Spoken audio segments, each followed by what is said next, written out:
Okay, so it took me a couple of months. Well, actually, I should backtrack a little bit.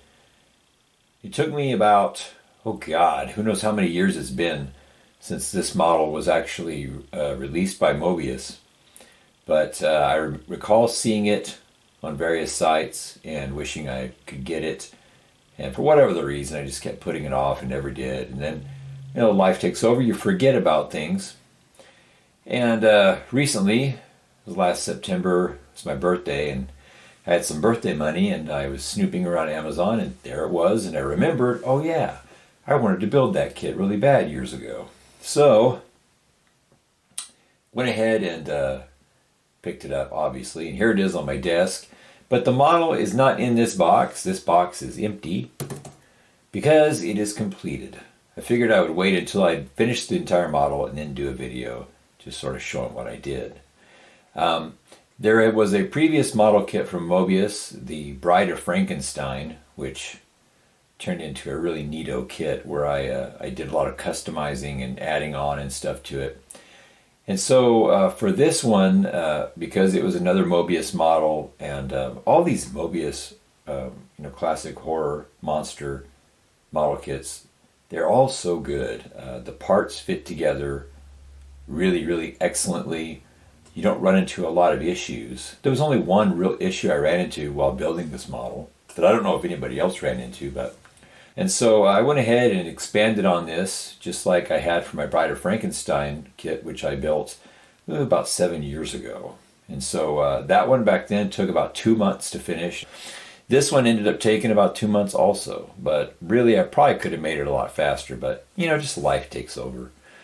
But anyways, the only knock I really had on this kit was just the instructions were, I guess I could have probably figured it all out myself eventually, but as you can see, there's a lot of teeny weeny, tiny, teeny parts.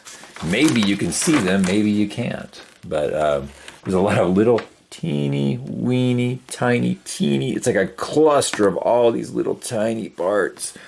And some of the parts are so small that you may not even notice them on the sprues, and you may actually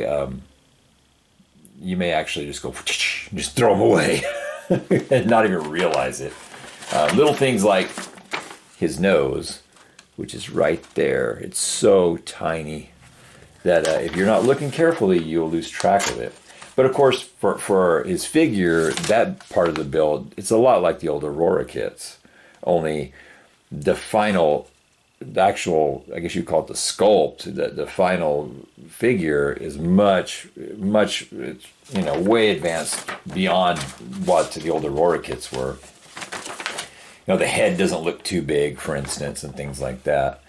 The only headache as far as was this part right here, the Invisible Man, the open book, where you have to hand do the letters, because the letters are not the relief isn't very strong on the letters, so after a while you just say, well, forget it, I just have to just paint it on there and not think about where the letters really are raised at, because they're not really raised.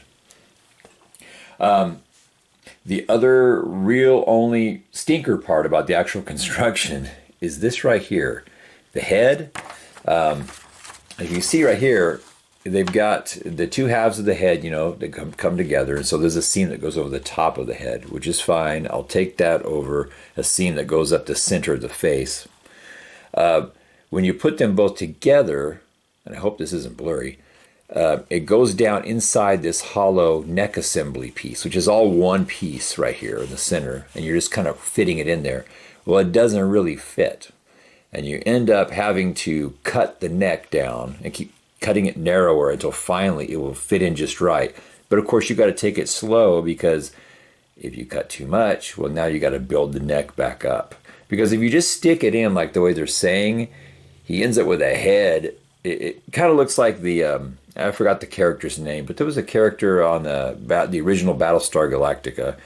He was like he was an android, and he kind of oversaw the Cylons. And really what it was just a guy with a fake. He had like a cloak on, and he had a fake sort of a robot head sitting on top of his own head. And so he looked really weird and elongated. But it kind of reminded me of that when I first put it in, his neck and head was way too high. And I knew something was wrong. But this part, the pants, the coat, which reminded me a lot of the way the old Phantom of the Opera kit, the way the coat comes together over his actual suit. So it's kind of dicey because you got to paint his suit and get it all right first. Then you take the overcoat and then you got to shell it, kind of encase around him. And then you have to take care of the seams on the coat and then paint that without messing up the actual body inside. So it's kind of headachy, but a really nice touch is right here. The soles of the shoes are separate from the top. So you can paint the top of the shoes and paint the soles separately. And when you bring them together, it looks like a real shoe, where the sole and the top of the shoe are separate. It gives it a crispness. So it's actually really good looking. It's a good looking kit. And so with that, with no further ado, we're going to actually get this one over here so you can see what it is that I'm talking about. How this bad boy turned out. And it was actually was happy with it, which is always nice, because that you can't always say that about things. Right, so here he is completed. And of course in the instructions, it just shows this base, which as you can see is a little bit smaller than it kind of looked in the picture. And the table, of course, the bookcase behind it, and his figure.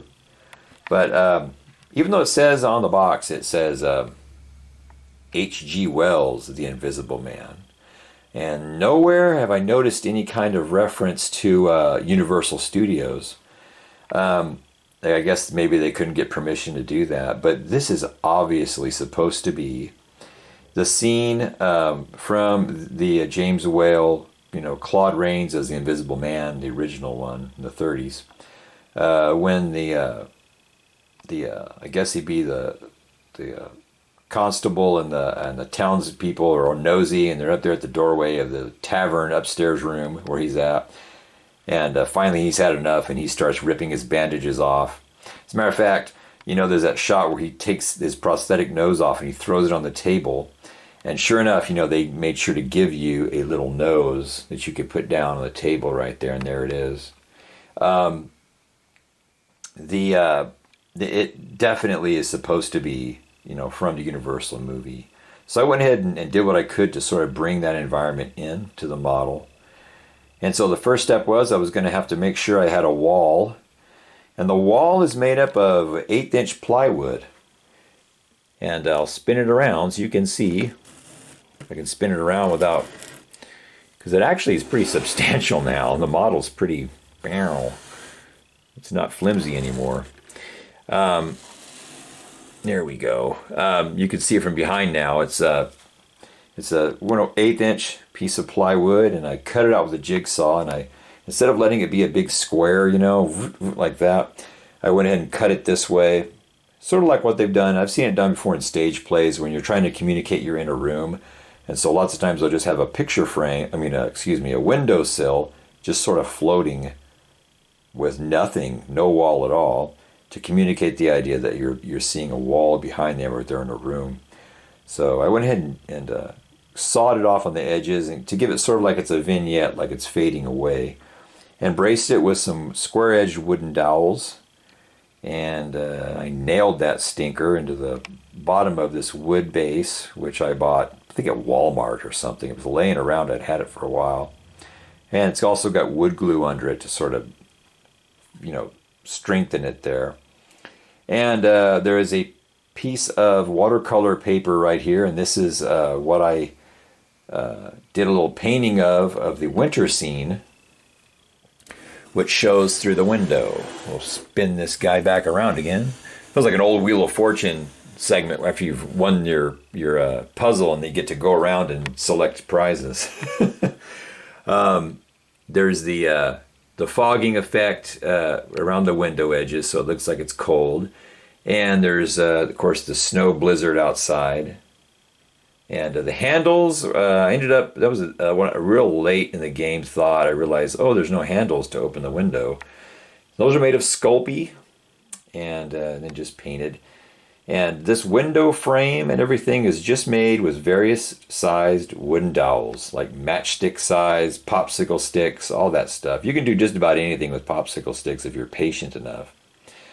And right here, I've got this picture of actress Una O'Connor, and this is in the movie. It's hanging on the wall behind him when he's doing his scene, and it's meant to be sort of like a sudden comic relief moment.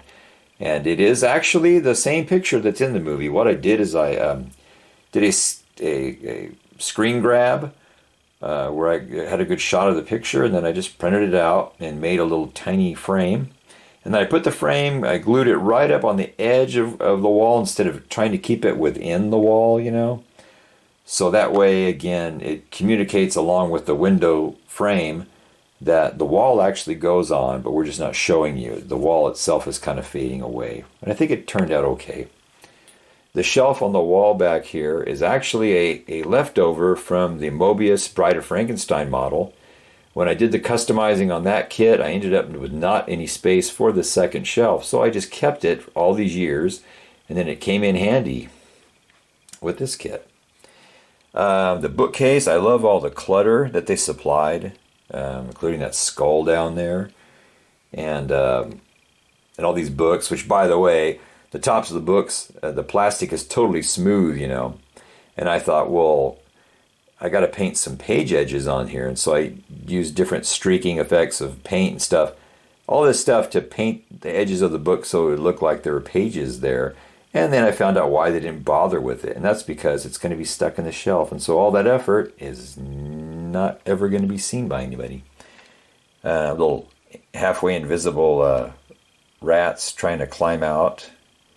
A frog. And there's this big jar. This actually I picked up at a Dollar Tree store. They had a packet of these. And I thought, cool, miniature jars with corks. And these little things that look like cotton balls or whatever, all they are bits of tiny fragments of styrofoam. And down here they supply you with a paper with scribbling on it and a tiny pencil. No joke. That actually came with the kit. If you don't have glasses yet, after you get done with this, you'll probably need glasses. And then here's some pages of Madman notes that I actually made because it supplies you. What it does is on the tabletop, it's embossed in there. The pages themselves are embossed, and so I guess you're supposed to paint them. But I didn't like that idea. I wanted to have pages. So the lower pages underneath here are made of tracing paper. They're extremely thin because I wanted to scale not only the size of the page but the thickness of the paper so that it would behave right. And so they're very thin, and then they're painted over with acrylic paint, and then the top piece is more of a normal kind of piece of paper, and it's also painted the same color, and then they're all glued together. So that way it isn't a really comical, funny looking thick stack of pages. It's kind of the thickness the way real paper would be at his scale. You can see inside here there's different colors of ingredients, and all this is before I joined the two halves of each bottle together, I just put paint inside going around so that when they match together it would be a consistent amount going all the way around inside of them. And the rug, I wish that rug had been a separate piece. It actually is carved in there. And little broken bits of glass. And here you go. You can see what I was talking about all that effort I went through to do the page edges on those books in the bookcase, and it's not even visible. But if you look right here, you can see what I was talking about. Just doing different colors and pulling in straight strokes, you can create the look of very old books, and maybe some of those dark gray areas are where there's pictures and stuff. And look at the shoe, what I was talking about, the sole. And then the shoe, it's nice and crisp and separated. It's really nice. And that was one of the only headache parts, was painting that. But the way it's designed, the way it sort of waves on you and stuff, it gives you elbow room. If you want, you don't have to paint it perfectly straight. So it works out okay. The base itself, how I glued it on, is kind of headache-inducing to describe, but this part right here, it's not, excuse me, it's not a solid flat piece of plastic. It actually has a lip. It actually goes up and then goes onward. So there's actually a hollow area underneath this plastic piece. So what I had to do is I had to get some pieces of styrene that would be the right thickness, and I put them in patches all underneath this. And then I put like a 5-minute kind of epoxy on those, attached it to the underside of the base. Then when that was done, I put it on the underside of all those little blocks, and then placed it down on top of this and put a weight on it, clamps on it, and then overnight, and it was pretty much fused for all eternity. It turned out okay. He's really cool. Look at these neat little things here. You can zoom in, you can see his wrist where his arm isn't there. There's no arm there because, of course, he's invisible. And in the movie, when he takes his hat off, you can see there's like a wig. I think there's chunks of hair sticking out of the top here, but they opted to not do that. And I guess I could have done that, but I'm glad, because if I can see if I can get a good view of it, you can actually see, there you go, you can see through the inside of the bandages. You can see it's all hollow. The neck too, you can see light poking through the neck. And that neck is a spot where you have to do some cutting, or at least I had to. Right along here, I had to cut it until finally he could slide in and snap, because right around here, there's a little forked piece that's on the front of the neck here that glues against his front of his chest. And I was having a heck of a time. The texture of the wall, by the way, was created by taking this stuff called plastic wood, which is just wood fill, is all it is. There's an Elmer's version, there's a DAP version, there's, on and on. And I just applied it, and then I sort of smoothed it over with my hands while it was still kind of not totally wet, but kind of sorta, back and forth. And then I went over it lightly with sandpaper after it was done, and it gave me that inconsistent plaster look. And the window, if you see right here where the window frame meets the window sill, and it looks almost like there's been 10 coats of paint, so many in there that it's all filled in or something. The reason why it looks like that is because originally I wasn't going to take a piece, what I ended up doing, taking a piece of clear acrylic plastic and putting it behind the window frame. Originally, the idea was I was going to put a bunch of painter's tape all around the back side of this thing and just really press it and seal it up, and then I was going to have the wall lying flat, and I tried it actually. I poured some clear cast resin into it, and the idea was I would let it all cure out, then I'd peel the tape away, and I would have windows that would actually be within the window frame, and it would look like a real window. But unfortunately, it just wasn't meant to be, and it was leaking out all over the place. So I had to sort of abort the mission and removed all the tape and got out, let the resin all pour out below. But I took a brush and I worked the resin that was there. I just used it and I worked it all through here. And so it ended up going into spaces like there, in between where this piece meets and down here, and it filled it all in. And when it dried and everything, it was great because it made this window frame like a solid piece, and it filled in these little gaps here, because these cross pieces here are actually almost like matchsticks. The size of dowel is so small, and that resin that I ended up just kind of spreading out and brushing over the window frame ended up fortifying it and making it just strong, like it was one solid piece, which was great. So so now it's a great companion piece for, it's going to sit right next to my Bride of Frankenstein Moebius model, and it's going to have my sideshow Universal monster figures standing around behind it and stuff, so it's going to have good company. And so that's that. We have finished something, and it feels good to finish something. And so until next time,